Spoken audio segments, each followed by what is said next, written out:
कृपाचार्य तथा द्रोणाचार्य। गौतम ऋषि के पुत्र का नाम शरद्वान था। उनका जन्म बाणों के साथ हुआ था। उन्हें वेदाभ्यास में जरा भी रुचि नहीं थी और धनुर्विद्या से उन्हें अत्यधिक लगाव था।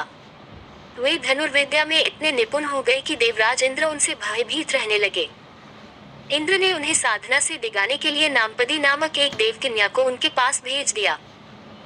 उस देवकन्या के सौंदर्य के प्रभाव से कृप नामक बालक उत्पन्न हुआ और दूसरे भाग से कृपी नामक कन्या उत्पन्न हुई। कृपी धनुर्विद्या में अपने पिता के समान ही पारंगत हुए। भीष्म जी ने इन्हीं कृप को पांडवों और कौरवों की शिक्षा दीक्षा के लिए नियुक्त किया और वे कृपाचार्य के नाम से विख्यात हुए। कृपाचार्य के द्वारा पांडवों तथा कौरवों की प्रारंभिक शिक्षा समाप्त होने के पश्चात अस्त्र शस्त्रों की विशेष शिक्षा के लिए भीष्म जी ने द्रोण नामक आचार्य को नियुक्त किया। द्रोण के साथ प्रशत नामक राजा के पुत्र द्रुपद भी शिक्षा प्राप्त कर रहे थे तथा दोनों में प्रगाढ़ मैत्री हो गई। उन्हीं दिनों परशुराम अपनी समस्त संपत्ति को ब्राह्मणों में दान करके महेंद्राचल पर्वत पर तप कर रहे थे। एक बार द्रोण उनके पास पहुंचे और उनसे दान देने का अनुरोध किया।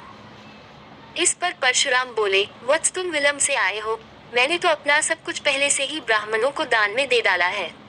अब मेरे पास केवल अस्त्र शस्त्र ही शेष बचे हैं, तुम चाहो तो उन्हें दान में ले सकते हो। द्रोण यही तो चाहते थे, अतः उन्होंने कहा, हे गुरुदेव, आपके अस्त्र शस्त्र प्राप्त करके मुझे अत्यधिक प्रसन्नता होगी, किंतु आपको मुझे इन अस्त्र शस्त्रों की शिक्षा दीक्षा देनी होगी तथा विधि विधान भी बताना होगा। इस प्रकार परशुराम के शिष्य बनकर द्रोण अस्त्र शस्त्रादि सहित समस्त विद्याओं के अभूतपूर्व ज्ञाता हो गए। शिक्षा प्राप्त करने के पश्चात द्रोण का विवाह कृपाचार्य की बहन कृपी के साथ हो गया। कृपी से उनका एक पुत्र हुआ। उनके उस पुत्र के मुख से जन्म के समय अश्व की ध्वनि निकली, इसलिए उसका नाम अश्वत्थामा रखा गया। किसी प्रकार का राजाश्रय प्राप्त न होने के कारण द्रोण अपनी पत्नी कृपी तथा पुत्र अश्वत्थामा के साथ निर्धनता के साथ रह रहे थे। एक दिन उनका पुत्र अश्वत्थामा दूध पीने के लिए मचल उठा, किंतु अपनी निर्धनता के कारण द्रोण पुत्र के लिए गाय के दूध की व्यवस्था न कर सके।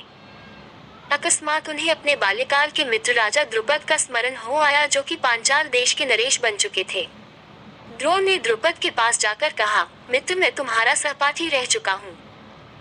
मुझे दूध के लिए एक गाय की आवश्यकता है और तुमसे सहायता प्राप्त करने की अभिलाषा लेकर मैं तुम्हारे पास आया हूँ। इस पर द्रुपद अपनी पुरानी मित्रता को भूलकर तथा स्वयं के नरेश होने के अहंकार के वश में आकर द्रोण पर बिगड़ उठे और कहा, तुम्हें मुझको अपना मित्र बताते हुए लज्जा नहीं आती? मित्रता केवल समान वर्ग के लोगों में होती है, तुम जैसे निर्धन और मुझ जैसे राजा में नहीं। अपमानित होकर द्रोण वहां से लौट आए और कृपाचार्य के घर गुप्त रूप से रहने लगे। एक दिन युधिष्ठिर आदि राजकुमार जब गेंद खेल रहे थे तो उनकी गेंद एक कुएं में जा गिरी। उधर से गुजरते हुए द्रोण से राजकुमारों ने गेंद को कुएं से निकालने लिए सहायता मांगी। द्रोण ने कहा, यदि तुम लोग मेरे तथा मेरे परिवार के लिए भोजन का प्रबंध करो तो मैं तुम्हारा गेंद निकाल दूंगा। युधिष्ठिर बोले, देव, यदि हमारे पितामह की अनुमति होगी तो आप सदा के लिए भोजन पा सकेंगे। द्रोणाचार्य ने तत्काल एक मुट्ठी सीख लेकर उसे मंत्र से अभिमंत्रित किया और एक सीख से गेंद को छेदा। फिर दूसरे सीख से गेंद में फंसे सीख को छेदा। इस प्रकार सीख से सीख को छेदते हुए गेंद को कुएं से निकाल दिया। इस अद्भुत प्रयोग के विषय में तथा द्रोण के समस्त विषयों में प्रकांड पंडित होने के विषय में ज्ञात होने पर भीष्म पितामह ने उन्हें राजकुमारों के उच्च शिक्षा के नियुक्त कर राजाश्रय में ले लिया और वे द्रोणाचार्य के नाम से विख्यात हुए।